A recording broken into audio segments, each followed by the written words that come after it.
y a los postulantes que participan en esta sesión, ya sea presencialmente, ya sea por medio de videoconferencia. Pueden tomar asiento.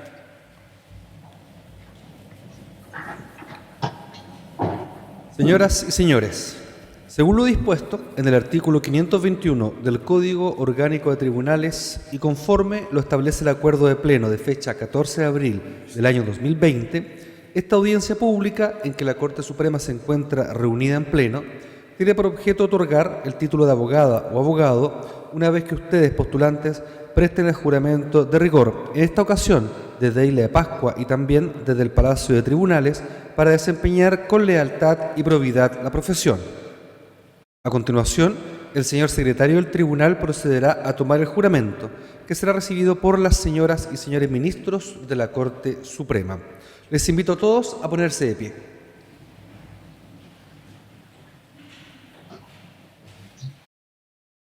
Juzgado de Letras y Garantía de Isla de Pascua. María Paz Constanza Jaramillo Loaiza. Licenciada, ¿juráis desempeñar leal y honradamente la profesión de abogada?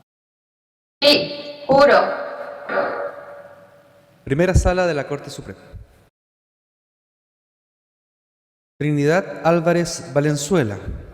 Martín Antonio Benavides Leiva. Gonzalo Ignacio Berríos Riquelme. Daniel Francisco Bunit Height. José Manuel Antonio Carrasco Negme. Magdalena Cox Larraín. Antonio de Lorenzo Arancibia. Roxana Paola Escobar Correa. Simón Pedro Figari Vial. Claudia Elizabeth Galás Tolosa. Licenciadas y licenciados, ¿juráis desempeñar leal y honradamente la profesión de abogada o abogado? Sí, juro. Segunda Sala de la Corte Suprema. Daniela Belén Galdames Ramírez. Ignacio Antonio Gallardo Contreras. Andrea Albertina García Cartés. Ivonne Susana Gavilán Rogel. Antonia María Goicolea Guaridi. Pedro José Junior Guagama Olave. Licenciadas y licenciados, ¿juráis desempeñar leal y honradamente la profesión de abogada o abogado? Sí, juro. Tercera Sala de la Corte Suprema. José Tomás Hirsch Portugués. Camilo Aníbal León Núñez. Anet Elizabeth López Rojas. Nicolás Marcelo Manríquez Manríquez. Miriam Elizabeth Molina Caro. Claudia Andrea Muñoz Ursúa. Catalina Andrea Napolitano Gut. Nashla Valentina Neira Repiso. Andrea Carolina Ochoa Contreras. Licenciadas y licenciados, ¿juráis desempeñar leal y honradamente la profesión de abogada o abogado? Sí, juro. Cuarta Sala de la Corte Suprema. Bárbara Constanza Oneto Valdés. Bastián René Opaso Guajardo. Felipe Ignacio Ortega San Martín. Sebastián Javier Palma Gáez. Juan Antonio Pérez Caris. Graciela Claudia Pinto Bustamante. Licenciadas y licenciados, ¿juráis desempeñar leal y honradamente la profesión de abogada o abogado? Sí, juro. Salón de honor de esta Corte Suprema.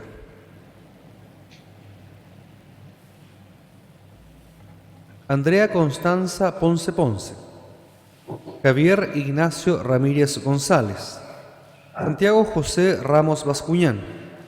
Carlos Leonardo Chel Belmar. Francisco Daniel Sepúlveda Muñoz. Freddy Hernán Silva Olivares. Agustín Antonio Silva Schultz. Davis Luis Torres Vargas. María Francisca Vargas Valdés. Ricardo Esteban Andrés Vergara Olmos. Pablo Ignacio Yáñez Viera. René Ignacio Zapata Erazo. Agustín Ignacio Alberto Zúñiga Johnson. Licenciadas y licenciados, ¿juráis desempeñar leal y honradamente la profesión de abogada o abogado? Sí, Señor presidente, señorías, las licenciadas y los licenciados han prestado juramento. Gracias, señor secretario. Licenciadas y licenciados, en virtud del juramento que han prestado y por cumplir los requisitos que señala la ley, de conformidad con lo dispuesto en el artículo 522 del Código Orgánico de Tribunales, los declaro legalmente investidos con el título de abogadas o abogados en nombre y representación de la Corte Suprema de Justicia. Esta Corte los felicita y desea buen éxito profesional. Aplaudamos vuestro logro.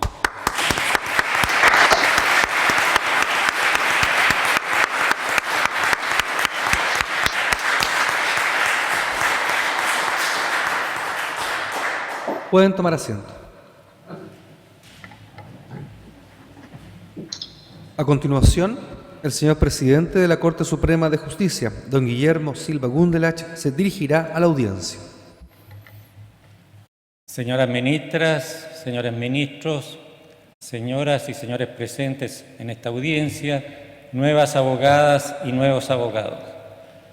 Para dar comienzo a mi alocución, quisiera leerles unas líneas de la obra Extracción de la piedra de locura, de Alejandra Pizarnik. Figuras y silencios, manos crispadas me confinan al exilio. Ayúdame a no pedir ayuda. Me quieren anochecer, me van a morir. Ayúdame a no pedir ayuda.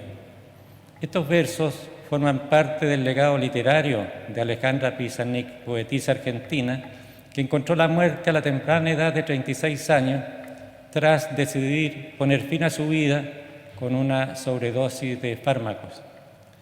La vida y obra de esta artista estuvo marcada por el sufrimiento, tanto así que ha dicho que éste le sirvió como una forma de separarse y de diferenciarse del resto del mundo, principalmente ante la dificultad de explicarlo por un lado y de que personas comunes y corrientes pudieran entender aquel deshacimiento de lo cotidiano por otro, y es por ello que las y los estudiosos de su obra han afirmado que su sufrimiento es arrogante, se yergue ante los otros como un desafío silencioso, inútil o meramente difícil de explicar ante quienes no la entienden. Sufrir no es perder en este momento, es por el contrario una identidad propia. Bajo estos derroteros, ella desplegó una prodigiosa carrera que le permitió incluso pasar varios años de su juventud en Francia, donde pudo codearse y hacer amistad con destacadas figuras de la literatura como Octavio Paz y Julio Cortázar. Otros artistas también han transitado por este camino y han hecho de su situación personal y sus vivencias un tema estrechamente vinculado con su producción literaria, donde la locura figuraría como una fuerza vital que impulsa el genio creador. Sin embargo, no se trata simplemente de una decisión artística, si es que es posible decidir en relación a estos padecimientos, sino que más bien parecería ser una estrategia para conducir y gestionar un estado anímico que les desafía en su cotidianidad. Se trata de problemas de salud mental que en su caso estuvieron asociados a sucesivas crisis e internamientos psiquiátricos. Desde 1972, año en el que la poetisa se suicidó, las concepciones respecto a la salud mental ciertamente han sufrido una transformación, principalmente desde que se comenzaron a ser abordadas desde una perspectiva de derechos humanos. Así, en la actualidad, el derecho a la salud se encuentra consagrado en el Pacto Internacional de Derechos Económicos, Sociales y Culturales, en la Convención sobre los Derechos del Niño, en la Convención sobre la eliminación de todas las formas de discriminación contra la mujer y en la Convención sobre Derechos de las Personas con Discapacidad. Es justamente este último instrumento el que mayores novedades ha introducido al pasar de una perspectiva que consideraba a las personas con discapacidad como objeto de tratamiento a una que las define como sujetos de derecho. El derecho a la salud incluye, por cierto, la salud mental, entendida esta como un estado de bienestar en el que la persona realiza sus capacidades y es capaz de hacer frente al estrés normal de la vida, de trabajar de forma productiva y de contribuir a la comunidad. En relación a esta definición, conviene distinguir entre las personas que utilizan los servicios de salud mental, las personas con problemas de salud mental y las personas con discapacidades psicosociales. Estas últimas son las que, con independencia de cómo se autodefinan o del diagnóstico de un problema de salud mental, soportan restricciones al ejercicio de sus derechos y ven obstaculizada su participación en razón de una deficiencia real o supuesta. Todas estas personas se ven enfrentadas a menudo también a otros factores de vulnerabilidad, como la pobreza, la estigmatización y discriminación por su situación de salud, el aislamiento social y la segregación, por lo que una completa protección de sus derechos humanos implica resguardar principalmente su derecho a la autonomía, a la capacidad de actuar y a la dignidad. En relación con estas garantías, resulta particularmente importante prestar atención a las vulneraciones que puedan derivar del sometimiento a tratamientos forzosos o a internaciones involuntarias. Es justamente la perspectiva de derechos humanos que asume la Convención sobre los Derechos de las Personas con Discapacidad la que impide cualquier comprensión que justifique actos de discriminación en su contra, como por ejemplo el que esta discapacidad se utilice para privarlas arbitrariamente de su libertad, incluso cuando esta medida se ampare en el peligro que puedan generar para sí mismos o para terceros. En este sentido, la privación de libertad arbitraria propicia el sometimiento de la persona a tratamiento forzoso y la expone a vulneraciones a su integridad física y psíquica, las que pueden decantar incluso en malos tratos o tortura. Es también por estos motivos que las instituciones psiquiátricas son definidas como lugares de privación de libertad, según lo establecido en el artículo 4 del Protocolo Facultativo de la Convención de las Naciones Unidas contra la Tortura, por lo que forman parte de los recintos a los que los órganos del monitoreo consagrados en dicho estatuto deben realizar visitas periódicas. En nuestro país, la reciente Ley 21.331, publicada en mayo de este año, que consagra el reconocimiento y la protección de los derechos de la persona en la atención de salud mental, vino a hacerse cargo de esta situación. Así, según se señala en su artículo 1, esta tiene por finalidad reconocer y proteger los derechos fundamentales de las personas con enfermedad mental o discapacidad psíquica o intelectual, en especial su derecho a la libertad personal, a la integridad física y psíquica, al cuidado sanitario y a la inclusión social y laboral. Ello es plenamente coherente con el concepto excepcional, transitorio y de última ratio que consagra el referido estatuto legal respecto de las hospitalizaciones psiquiátricas, lo que se condice con la apreciación de que estas medidas, en tanto limitativas de la libertad, han de ser aplicadas de modo restrictivo. Dicha iniciativa se originó en 2 mociones parlamentarias que tenían por objeto consagrar un catálogo de derechos básicos de pacientes de salud mental, acorde a lo estatuido en los instrumentos internacionales en la materia, en particular a los estándares establecidos por la Organización Mundial de la Salud y Naciones Unidas.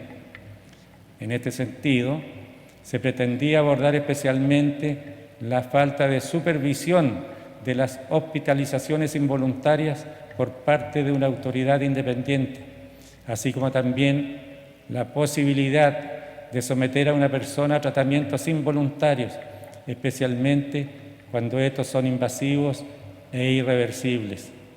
En efecto, la ley en referencia impone el deber de revisión de las internaciones psiquiátricas, tanto voluntarias como involuntarias, por un juez de familia, a fin de determinar la justificación de la continuidad de una hospitalización de este tipo y controlar su mantención en el tiempo. Se pasó así de un paradigma de aplicación de este tipo de intervenciones que eran de corte administrativo a uno en que la autoridad judicial ejerce un importante control y supervisión. Como hemos visto, en materia de salud mental, la legislación ha acompañado la transformación del paradigma a partir del cual ésta ha sido abordada. Así, aunque se tiende a aseverar que el derecho suele llegar tarde a los cambios, en este caso podemos afirmar que al menos ha estado ahí para atestiguarlos y eventualmente para profundizarlos, como esperamos que ocurra con la nueva ley que les acabo de referir. Será un tema que además indudablemente será debatido en el proceso constitucional en curso, visibilizado ya por varios expertos y agentes políticos que han adquirido mayor notoriedad por los importantes aumentos en su recurrencia como efecto de la pandemia, entregando así la oportunidad de darles el espacio de reflexiones y decisiones normativas que merece esta materia. Ustedes también serán testigos de estas transformaciones. Por ello, durante la vida profesional que hoy se inaugura, han de permanecer siempre alertas, atentos a los desafíos que el destino les presente y que bien pueden transformar en oportunidades. Especialmente han de tener presente el carácter dinámico del derecho, el cual no se transforma por extrañas o sobrenaturales fuerzas, sino que por las prácticas de quienes las construyen y aplican. A ustedes corresponde, como abogados y abogadas, la posibilidad e incluso la responsabilidad de contribuir a estas iniciativas para poder responder a las transformaciones sociales que se demandan.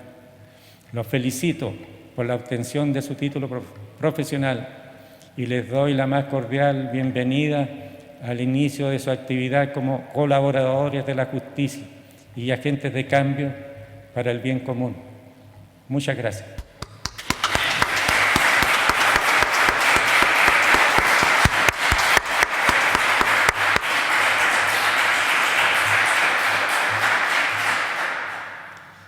Para haberse cumplido el objetivo de esta audiencia, se pone término a esta sesión desde esta Corte Suprema. Muy buenos días.